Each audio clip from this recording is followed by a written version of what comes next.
Hello मेरे प्यारे बच्चों, नीट वाले बच्चों, कैसे हैं आप सभी। आई होप आपकी तैयारी अच्छी चल रही होगी।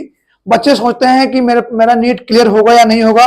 खासकर जो बच्चे गांव या सुदूर जगह से आते हैं, ग्रामीण इलाके से आते हैं, उनको नीट बहुत ही बड़ा हुआ लगता है। देखिए, नीट कोई बहुत बड़ा हुआ तो नहीं है, लेकिन कंपटीशन इतना है कि सभी बच्चे कंपीट नहीं कर पाते हैं उसको। तो क्या वो बेकार हो गए बच्चे? बिल्कुल नहीं। मैं आपको कुछ 5-6 कोर्स ऐसा बताने वाला हूं जो आप नीट के अलावा ये कोर्स अगर आप कर लेते हैं तो फ्यूचर आपकी बन जाएगी और आप डॉक्टर तो नहीं बट डॉक्टर के इक्विवेलेंट आप सर्विस दे पाएंगे। जैसे कई बच्चे बोलते हैं कि सर मेरा नीट नहीं निकला, मैं 2 साल तैयारी किया, मैं 3 साल तैयारी किया, बट मैं कुछ कर नहीं पाया। आपको देखिए, बिना नीट के एग्जाम दिए हुए भी मैं बोल रहा हूं, आपको कुछ ऐसे कोर्सेज बताने जा रहा हूं जिसमें काफी अच्छी सैलरी है, काफी अच्छा उसका फ्यूचर है। आप इन कोर्स के करने के बाद आप इजीली बहुत ही अच्छी अपनी लाइफ को सेट कर सकते हैं। चलिए स्टार्ट करते हैं। हम बात करते हैं कुछ ऐसे कोर्सेज की। मैंने क्या बोला कि नीट, दरअसल आप अकेले ऐसे नहीं है जो नीट में भारत की सबसे बड़ी एक संस्था है, जो सबसे बड़ी एग्जाम है, जो लगभग 20 लाख से अधिक इसमें परीक्षार्थी बैठते हैं। मैंने हिंदी में क्वेश्चन लिखने का मतलब यही था, खासकर उन बच्चों के लिए जो बच्चे गांव से आते हैं और कंफ्यूज रहते हैं, सोचते रहते हैं कि मेरा नीट क्लियर नहीं हुआ तो क्या करेंगे। तो उन बच्चों के लिए मैं बोलूं, लेकिन हर किसी को मेडिकल कॉलेज नहीं मिल पाता, गवर्नमेंट या प्राइवेट। देखिए, प्राइवेट तो हर कोई अफोर्ड कर ही नहीं सकता, गवर्नमेंट में कंपटीशन बहुत ज्यादा है। इसीलिए आपको कुछ ध्यान रखना है। कुछ ऐसे मेडिकल कोर्सेज के बारे में बता रहा हूं कि जिसको आप नीट के बिना ही आप हाई पेइंग जॉब भी आसानी से हासिल कर सकते हैं। जैसे मैं आपसे कहूं, बीएससी नर्सिंग, ये एक बड़ा ही हेल्थ केयर के अंदर बहुत ही इंपॉर्टेंट कोर्स है।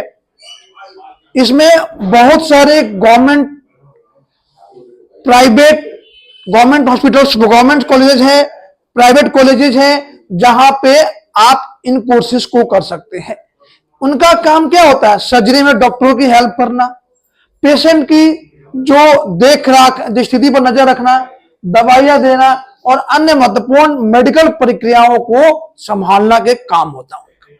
अगर हम वर्क प्लेस की बात करें तो ये क्लिनिक तो नहीं खोल सकते हैं, लेकिन अस्पताल में इनको, हॉस्पिटल्स में इनको इजीली जॉब मिल जाती है, क्लिनिक में जॉब मिल जाती है, लेकिन खुद का क्लिनिक नहीं खोल सकते हैं।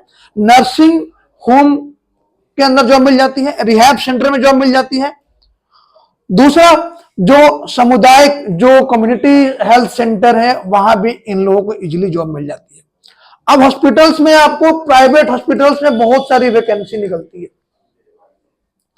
प्राइवेट हॉस्पिटल्स में वैकेंसी बहुत निकलती है, गवर्नमेंट में बहुत निकलती है। तो ऐसा ये दिमाग में लोगों का है कि केवल फीमेल नर्स ही होती है, जो कि गलत भावना है आपके मन में। फीमेल और मेल दोनों लोग ये कोर्स कर सकते हैं, मेल और फीमेल दोनों इस कोर्स को कर सकते हैं। शुरुआती अगर सैलरी की बात करें तो बहुत ही डिसेंट सैलरी है बीएससी नर्सिंग का। मैं आपसे कहूं at least 50K plus per month है, प्राइवेट हो या गवर्नमेंट हो, इनकी सैलरी बहुत अच्छी है, क्योंकि इनका अपना खुद का जो काउंसलिंग होता है, खुद का काउंसलिंग है। जैसे आईएमए है, वैसे नर्सिंग का भी काउंसलिंग है अपना। तो इसकी वजह से इनकी जॉब्स क्या होती है? सिक्योर होती है, जॉब हमेशा निकलती रहती है। और इसमें सैलरी सालाना में कहूं, विदेशों में भी काम आराम से कर सकते हैं।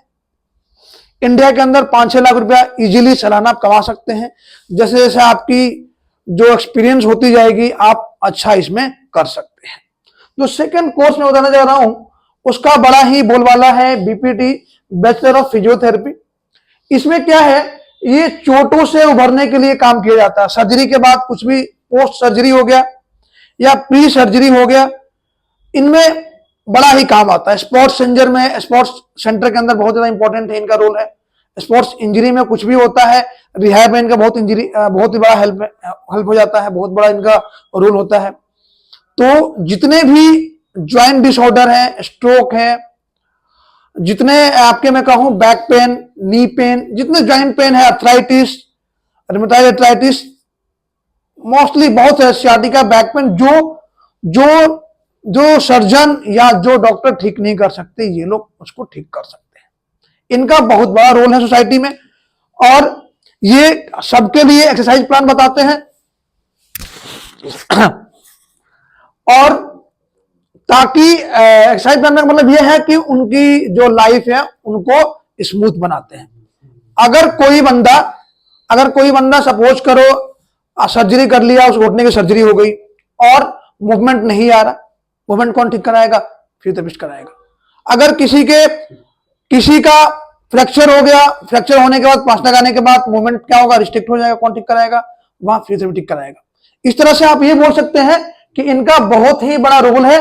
और मैं आपसे कहूं, इनकी जो क्लिनिक प्लेसेस है, स्कूल में भी कर सकते हैं वर्क, अस्पताल में कर सकते हैं, क्लिनिक में कर सकते हैं, स्पोर्ट्स सेंटर में कर सकते हैं और रिहैब सेंटर भी अपना खुद का भी खोल सकते हैं। उसके बाद सैलरी की बात करें, भारत में अगर हम बात करें, लगभग शुरुआती 4 लाख से 5 लाख का बेसिक, ये स्टार्टिंग की बात मैं कर रहा हूं। अगर आप पास आउट करते हैं तो इतनी सैलरी इजीली मिल जाती है और जैसे एक्सपीरियंस आपको होता जाएगा ये 20 लाख तक भी जा सकती है। और बाहर फॉरेन कंट्री में तो बहुत ही अच्छा इनका मतलब, इंडिया के जो फिजियोथेरेपिस्ट है उनका बहुत ज्यादा डिमांड है, उनकी सैलरी वहां पे 3 से 4 लाख रुपए इजीली मिल जाती है। तो आप ये कह सकते हैं। इसके बाद नेक्स्ट हमारा थर्ड कोर्स है bachelor of pharmacy, B pharmacy. B pharmacy क्या काम होता है? सिंपली डॉक्टर के द्वारा प्रिस्क्राइब की हुई मेडिसिन को क्या करना? पेशेंट को डिस्ट्रीब्यूट करना, पेशेंट को देना, पेशेंट को बताना कि कैसे मेडिसिन लेनी है, कौन से डोज, किसका कितना डोज लेना है, किस टाइम क्या लेना है, कौन बताता है? आपका बी फार्मा बताता है। लेकिन इनका जो वर्क प्लेस है, यहां भी अस्पताल में बहुत वैकेंसी निकलती है, फार्मेसी पे निकलती है, हेल्थ केयर सेंटर है। तीसरा सबसे बड़ी फायदा है, ये अपनी केमिस्ट की शॉप भी खोल सकते हैं। केमिस्ट शॉप भी ये इजीली खोल सकते हैं, जिसकी इंडिया के अंदर बहुत ही रिक्वायरमेंट है। हर गली नुक्कड़ पे आपको एक केमिस्ट की शॉप मिल जाएगी और सभी जगह रिक्वायरमेंट होती है और बहुत अच्छा मार्जिन है केमिस्ट पे। मिनिमम 23 से लेकर के 60, 70, 80 भी मार्जिन होता है। इस तरह से आप केमिस्ट की शॉप भी खोल सकते हैं। भारत में अगर हम बात करें, फार्मासी की सैलरी भी 4 लाख से 6 लाख के आसपास है। यहाँ भी गवर्नमेंट वैकेंसी बहुत ज्यादा निकलती है और प्राइवेट में वैकेंसी, हॉस्पिटल्स में आपकी जो कॉलेज है फार्मासिस्ट वगैरह वहां भी खुलती है, वहां वैकेंसी निकलती रहती है, वहां भी आप इजीली फॉर्म भर सकते हैं। इसके बाद आपका मैं बात करूं बीएमएलटी, ये बड़ा उभरता हुआ क्षेत्र है, ब्लड या bachelor of medical and lab technology. इसमें क्या है? लैब टेक्नोलॉजी, जो लैब के अंदर असिस्टेंट वगैरह होते हैं, ब्लड को टेस्ट करना, डिफरेंट टेस्ट को क्लियरली चेक करना, ये सब कौन करेगा? बीएमएलटी करता है आपका। इनका भी रोल बहुत अच्छा है। ये इनका भी अस्पताल में कर सकते हैं, क्लिनिक खोल सकते हैं, अपना खुद का लैब खोल सकते हैं, फिर रिसर्च सेंटर में जा सकते हैं। जो फार्मा कंपनियां है ये भी इन लोगों को इजीली ले लेती है। इनकी भी सैलरी बहुत अच्छी है, डिसेंट है, लगभग 5 से 6 लाख ईयरली स्टार्टिंग है। बाद में ये सैलरी 9 से 12 लाख भी हो जाती है। मतलब, और ये कॉलेज बहुत सारे हैं, प्राइवेट कॉलेज हैं, गवर्नमेंट कॉलेज हैं, जहां से आप इजीली कर सकते हैं। अगला मैं आपसे कहूं course psychologist, BA, MSc, BSc, ये बड़ा इंपॉर्टेंट कोर्स है। आजकल सभी को मानसिक बीमारियां होने लगी है।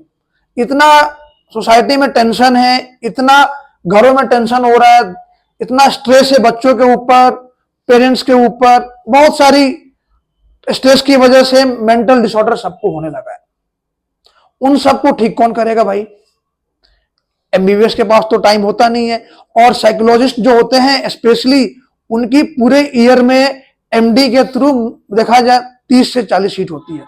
अगर 30-40 पूरे साल निकलेंगे ऑल ओवर इंडिया, तो कहां से फिलफिल होगा? कौन फिलफिल करेगा? यही फिलफिल करते हैं, या तो बीएससी कर लो इन साइकोलॉजी या एमएससी इन साइकोलॉजी। इनका बड़ा अच्छा मतलब पे स्केल है इंडिया के अंदर। लगभग स्टार्टिंग इनकी 6 से 10 लाख रुपए की इनका सालाना इजीली मिल जाता है इनको। ये क्लिनिक भी खोल सकते हैं। आजकल तो देखेंगे आप लोग, काउंसलर जो बोलते हैं, क्लिनिक काउंसलर कौन बनता है? साइकोलॉजिस्ट ही होता है। वो लोग बच्चों के मेंटल चेक करता है कि बच्चा आगे क्या कर सकता है, बच्चे के अंदर क्या कैपेबिलिटी है वो भी कर सकता है। बहुत सारे टेस्ट वगैरह होते हैं, मतलब उससे पता कर सकते हैं कि बच्चा क्या करेगा आगे, या बच्चे के माइंड में क्या चल रहा है, बच्चे का कैसे हम क्या करें कि वो उसको डेवलपमेंट और हम कर सके। इसका मतलब इनका बहुत बड़ा रोल है। अस्पताल में इनको आराम से जॉब मिल जाती है, प्राइवेट क्लिनिक में, स्कूल और कॉलेज भी बुलाते हैं बच्चों के लिए चेक करने के लिए, बच्चों के मेंटल हेल्थ चेक करने के लिए। काउंसलिंग सेंटर है, मैंने बताया, वो खोल सकते हैं, रिसर्च सेंटर भी खोल सकते हैं। बहुत सारे कॉलेज हैं, प्राइवेट कॉलेज भी है, इसके गवर्नमेंट कॉलेज है, जहां पे इजीली आप ये कोर्स कर सकते हैं। वहां पे एंट्रेंस नहीं होता, आप इजीली जाके इस कोर्स को कर सकते हैं। इसके बाद एक और कोर्स बताऊंगा आपको, जो बीएससी बायोटेक्नोलॉजी, ये भी बड़ा इंपॉर्टेंट कोर्स है, आजकल चल रहा है हेल्थ केयर में, एग्रीकल्चर में, जो एनवायरमेंटल साइंस है, इन सब में इनकी बहुत रिक्वायरमेंट आ रही है। ये भी 4 साल का कोर्स है। इसमें भी जो बच्चे सभी पूछते हैं सर कितनी सैलरी मिलेगी, यहां भी सैलरी कोई फिक्स नहीं है, बट स्टार्टिंग आप बोल सकते हैं 5 से 7 लाख स्टार्टिंग आपको मिल सकता है। जितने से एक्सपीरियंस होगा आप 9 से 15 लाख भी ले सकते हैं। यहाँ भी आप गवर्नमेंट कॉलेज है, बहुत सारे प्राइवेट कॉलेज है, वहां पे आप इसको फॉर्म भर सकते हैं और ये वाला कोर्स कर सकते हैं। बाकी रही इनके वर्क प्लेस की, यहाँ भी फार्मा कंपनी ले जाती है, हेल्थ केयर सेंटर वहां भी ले सकते हैं, एग्रीकल्चर फॉर्म में जा सकते हैं, फूड इंडस्ट्री में जा सकते हैं, रिसर्च लैब में जा सकते हैं। ये सारे सेंटर है जहां आप ये कोर्स कर सकते हैं, जहां पे इजिली आपको जॉब मिल सकती है। प्राइवेट और गवर्नमेंट कोई भी इजिली आप यहाँ पे जॉब मिल सकती है। तो आई होप आपने समझा। अगर आपका नीट नहीं निकलता है तो आपको क्या करना है, फिर भी मैं आपसे कहूंगा आप निरंतर मेहनत करते रहिए, नीट के जो प्रीवियस ईयर क्वेश्चन है उसको करते रहिए, आप सक्सेस होंगे ही होंगे। गुड लक बच्चों, मिलते हैं नेक्स्ट वीडियो में, तब तक के लिए बाय बाय।